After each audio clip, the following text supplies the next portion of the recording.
E aí, pessoal, tudo bem? Aqui só felicidade. Sejam bem-vindos ao meu canal. Vamos resolver problemas de Transcal de forma fácil, prática e em pouco tempo? Eu sou o professor Paulo Santos e vou te guiar nessa aventura.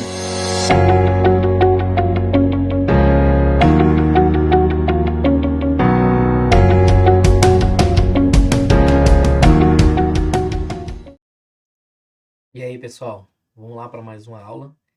Essa aula ela é baseada na sétima edição do Encropera, né? Deixo aí que a sugestão de compra da oitava edição do Encropera, o e-book, né? E também o Kindle Unlimited. Então vamos resolver hoje problemas de escoamento em tubos circulares com escoamento interno, tá? Então esse primeiro aqui a gente vai mostrar a questão da perda de carga, é um problema simples aplicado lá na mecânica dos fluidos. Só relembrando que ΔP é diferente de dP dx, que é o gradiente, e aqui ele está pedindo exatamente o que? A, a queda de pressão, né? Então ele está pedindo aqui esse ΔP e não gradiente de pressão. E também a potência requerida pela bomba. Então é um problema simples, eu tenho lá uma tubulação, né? Deu o diâmetro interno, deu a velocidade na entrada, deu a temperatura também, né? Então eu preciso determinar quem é esse F, né? Esse F depende de quem? Do Reynolds e da rugosidade, né? Eu vou para o Reynolds, eu tenho que pegar essas propriedades aqui, né? Que é a temperatura a 300 Kelvin. Então eu pego lá o volume específico para determinar a gravidade, a massa específica, e pego a viscosidade. Então eu vi que ele é turbulento, né? Então, se ele é turbulento, eu tenho lá, eu tenho uma correlação para a superfície lisa, eu tenho essa correlação, né? Então, eu tenho um fator de atrito, calculo por essa correlação, aqui lembrando que Ln, né, o logaritmo neperiano não é igual ao log 10 na base 10, tá? O logaritmo na base 10. Então, calculo o fator de atrito, calculo a perda de carga, com a perda de carga, a perda de pressão, eu calculo a potência, multiplicando pela vazão volumétrica. Quem é a vazão volumétrica? É a velocidade vezes a área transversal, e nesse caso aqui, πd ao quadrado sobre 4. Agora, se for uma superfície rugosa, eu utilizo ou o diagrama de Moody ou uma correlação, no caso aqui a gente está usando Colebrook, né? Onde essa rugosidade específica ali, na rugosidade aqui é de 260 micrômetros, né? E aí eu uso a rugosidade específica, que seria a rugosidade dividida pelo diâmetro. Dentro dessa correlação de Colebrook, encontro o fator de atrito, com o fator de atrito eu encontro a queda de pressão e depois calculo a potência. É basicamente isso.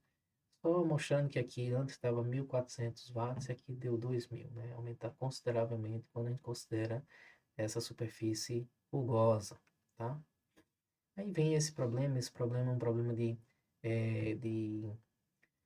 acumulação de energia, né?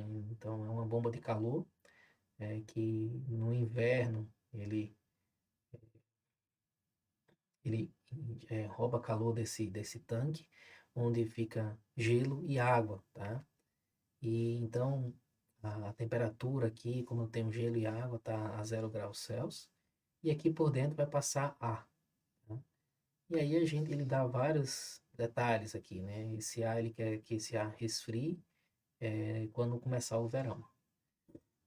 Então eu tenho lá a temperatura na entrada, eu tenho a vazão, né, desses tubos, eu tenho um comprimento. Não, ele pergunta qual é o comprimento para que a temperatura na saída seja de 14 graus. Então ele entra, o ar frio que vai ser resfriado entra a 24 graus e sai a 14 graus, tá?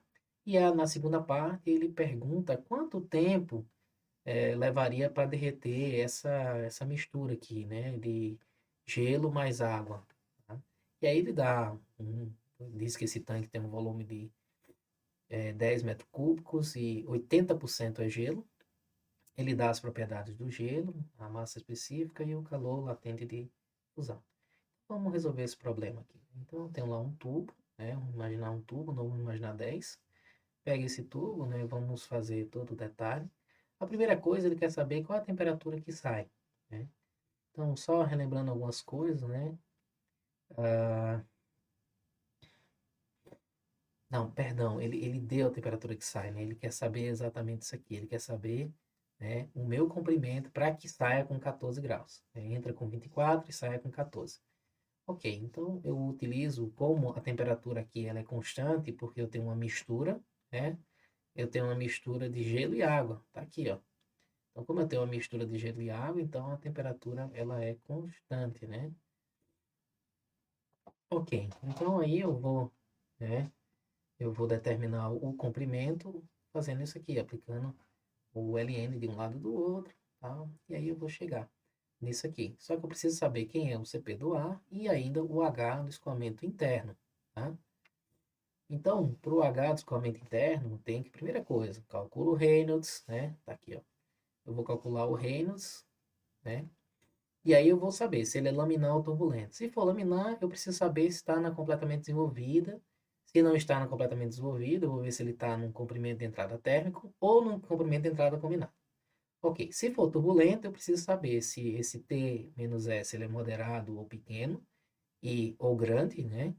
E também se for tubo liso, eu vou ter duas correlações. Se for tubo rugoso, eu vou ter uma outra correlação. Como eu já tenho vídeos explicando os segredos do capítulo 7 e 8, vai estar em detalhes isso aqui, tá, gente? Então lá, o que é que a gente vai ter que fazer? Lá no laminar, a gente vai ter que calcular o número de Gretchen, vamos calcular os comprimentos, né, hidrodinâmico e térmico para o escoamento esteja desenvolvido.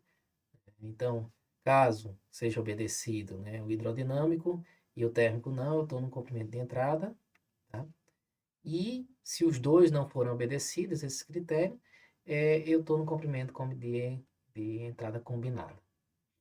Aí, se eu calcular e for turbulento, né? Se for para tubo liso, eu tenho ditos Boyd, ΔT aqui, né? Moderado pequeno, e side state para esse ΔT grande. Se for rugoso, né? O tubo rugoso e turbulento, o escoamento, correlação de Gnelinski. Ok, para esse problema ele foi turbulento e tubo liso. E o TS menos TM é pequeno, porque eu tenho, né, 24 e 0 graus máximo. Então, e o ar está sendo resfriado. Então, o N é igual a 0,3. E aí eu calculo, né? Agora eu preciso das propriedades, claro, né? Então, vou pegar as propriedades. Vou ter que fazer aqui, ó, veja, aqui está 292. Eu tenho que fazer uma interpolação entre esses dois valores aqui, de cada uma das propriedades que eu preciso. Ok, então aqui, né, eu calculo o Nusselt, com o Nusselt eu calculo o H, com H eu jogo lá naquela correlação e encontro o comprimento. Beleza, excelente. Na segunda parte, ele quer saber, né, quanto tempo levaria para que esses 80% de gelo lá, com tubos, 10 tubos, né, um volume de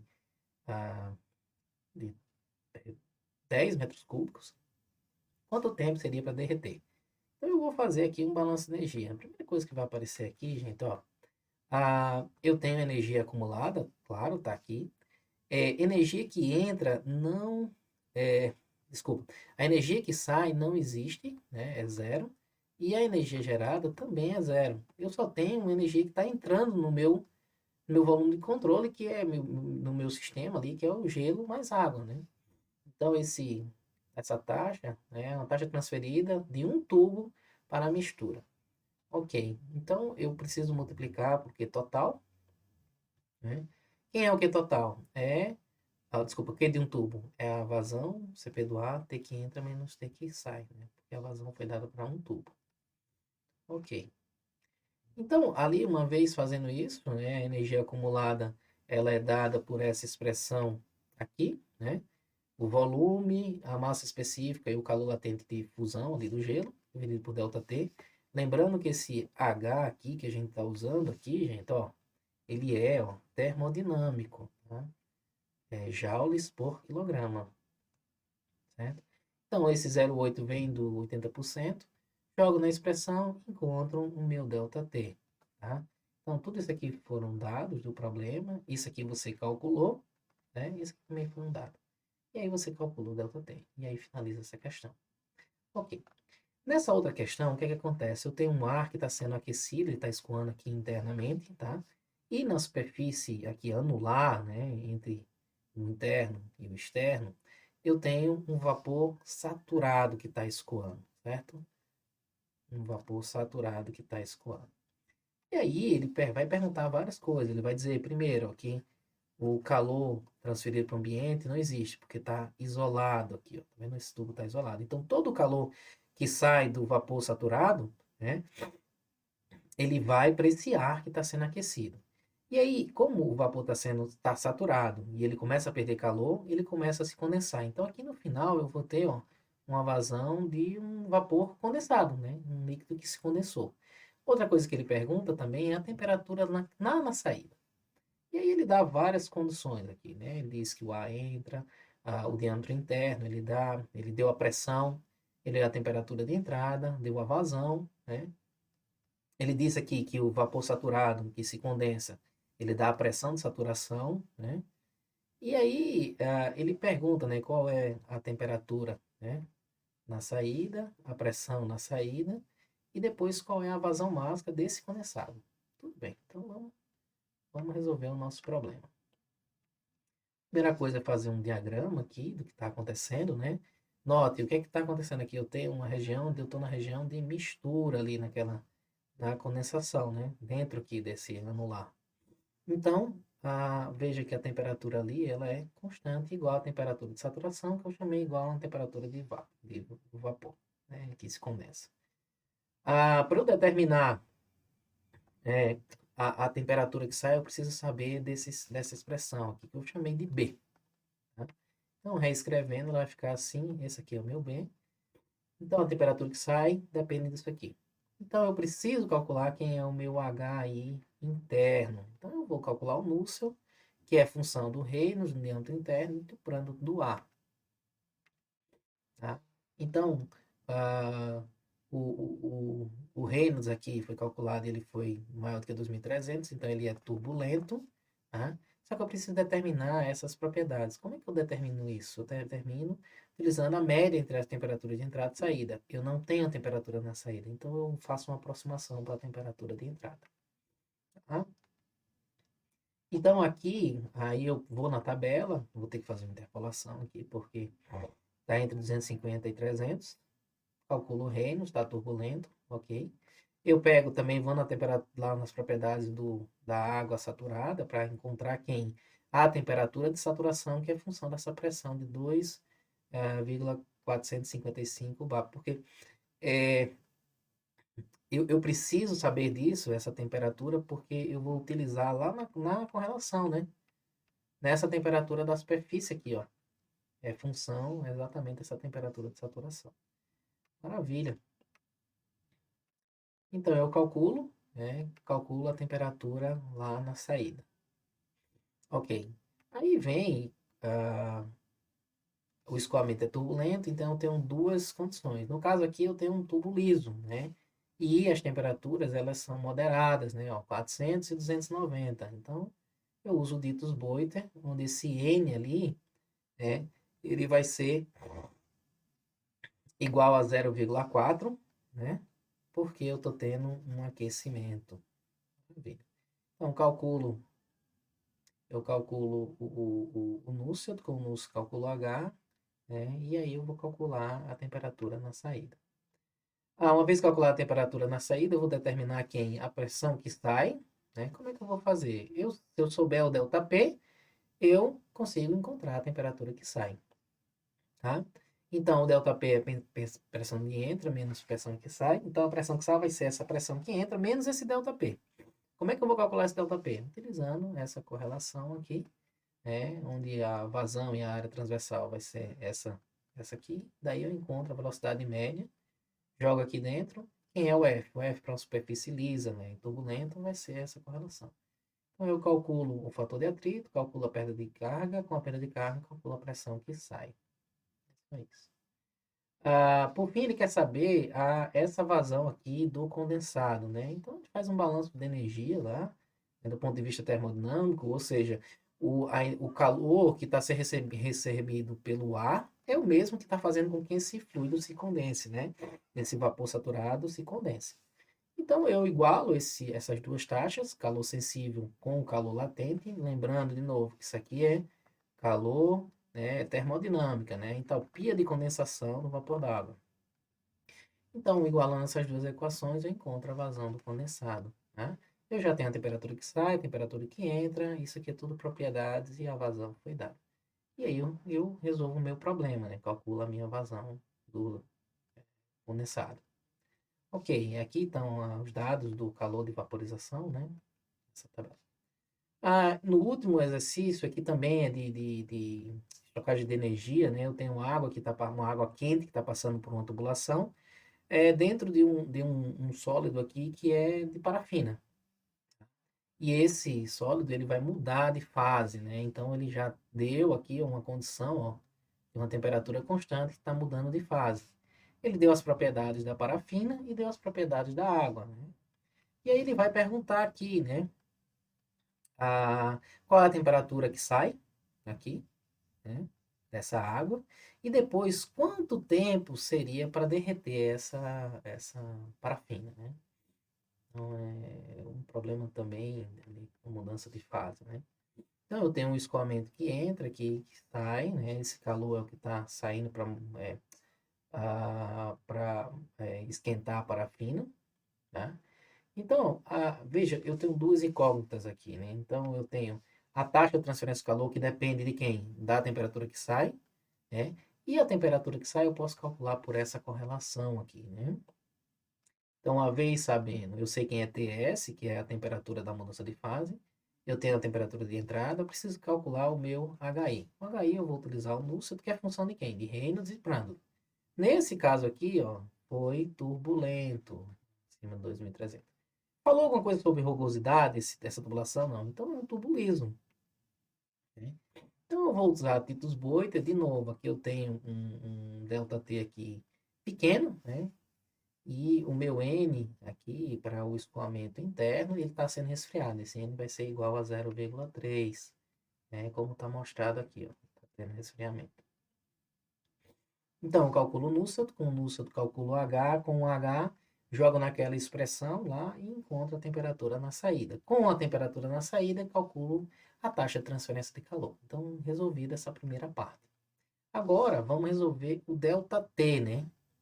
Porque toda parafina ela seja derretida, né? Então, fazendo o balanço de energia, né? Eu tenho energia acumulada, claro, que é mudança de fase. Quem é que está entrando? É exatamente esse Q que está saindo do fluido quente para a parafina. Eu não tenho energia que sai, eu não tenho energia que entra, apenas o que está passando aqui pelo volume controle. Então, a energia acumulada vai ser tudo a massa específica, o volume da parafina, vezes a entalpia de mudança de fase da parafina. Tá? Só que aqui tem um detalhe: quem é o volume da parafina? O volume da parafina vai ser todo o volume do sólido aqui, né? Menos o volume do tubo. Tá? E aí vai ficar dessa forma. Então, eu calculo o volume, jogo aqui dentro, sei o que, calculo o ΔT. E é isso, gente. Basicamente é isso. Esses são os exercícios que a gente resolveu na sala de aula, né? Então, aqui é mais para vocês se situarem nos problemas. Tá? Então, mais uma vez aí deixo esse recado. Quem quiser, tem um link aqui descrito no, na descrição do vídeo. E um abraço e até a próxima. Até mais.